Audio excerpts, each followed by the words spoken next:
This is Dan Ansell, Prudential California Realty. Today is Wednesday, October 27th. Here's what's going on in the world of real estate. On a national level, September existing home sales show another strong gain. That's the headline here. For September, number of sales were up 10% compared to August. So definitely a month-over-month increase, which is good. They're actually down about 20% compared to September of last year, though. So, depending on what frame of reference you're looking at, definitely heading the right direction compared to these summer months there, but not as good as last year. Good news though, interest rates, 30-year loans during September, they averaged 4.35, lowest they've ever been there. That's down from a little over 5% a year ago, so down quite a bit. So that's definitely helping the market there. In California, not quite so rosy as the national picture there. The number of home sales in California in September actually decreased. They decreased 12.2% compared to a year ago there. So California is not doing as well as the rest of the country. But good news there, the median price in California actually increased. It increased 4.5%, so the median price in California is $309,000 now. So part of the reason for the decline in number of sales is the inventory levels in California are down lower than they normally are. We're not seeing as many homes for sale as you typically see, out there. And part of the reason is because it's such a tough market, unless somebody really has to sell, you're not seeing a lot of discretionary sellers choosing to enter the market there. Another interesting statistic, this is on a nationwide basis.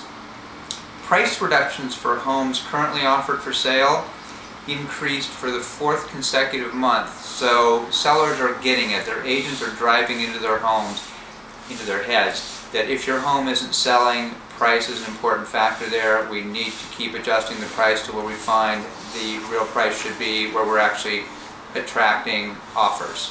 And so people are getting it. It's just taking a little while there. Another disturbing statistic though, foreclosure activity increases 4% in the third quarter of this year there. So foreclosure filings were 930,000 in the third quarter alone. That's a 4% increase from previous quarter, but it's not as high as it was in the third quarter of 2009. It's actually down slightly from that. So again, it depends on what your frame of references are. Okay, so we've talked about national, we've talked about California, let's talk about Southern California. Headline here, Southern California home sales remain weak. Sales of homes in Southern California slumped for a third consecutive month in September, but prices ticked up. What that's saying is that the market is weak, but it's showing some signs of stability. So it's not all bad, but it's definitely, Southern California seems to be harder hit again than the rest of the country there. Tough headline here, banks seized 288,000 homes in the third quarter.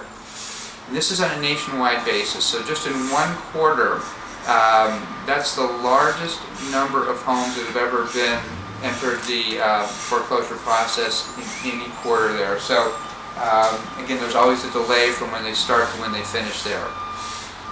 Well, almost lastly, another interesting headline, major banks suspend foreclosures. A number of major banks recently have suspended foreclosures in 23 states due to problems with the signing of declarations in connections with judicial foreclosures. What does that mean to us in California? Not much, because most of the foreclosures in California are not judicial foreclosures. They don't go through the court system, so they're fairly immune to this there. In California, the majority of foreclosures are conducted through non-judicial foreclosures, trustee sales, so they don't require the court process. So it's going to be an interesting issue on a nationwide basis, but it's not really going to affect us much here in California. Lastly, we talked about this briefly, mortgage rates fall to decades low 4.27%. This was during September. Again, I said earlier that they averaged 4.35, but this article came out this month. So in October, they're actually hitting in the 4.2 range there for 30-year fixed. Really attractive money if you qualify. So All of this slowdown, not unexpected. The expectation was certainly that after the federal tax credits were removed there was going to be a dip in the market because a lot of the buyers rushed to get in under that deadline there. So it's bad, but it was expected it was going to be bad, so it hasn't been catastrophic bad, which is good. So the expectation is we're still hovering at or near that bottom, and we'll be there for a while till it gets sorted out, so we have the equilibrium between buyers and sellers out there. So that's what's going on out there, and hopefully the next video will be the local Forbes billionaires. So we'll touch on that next week.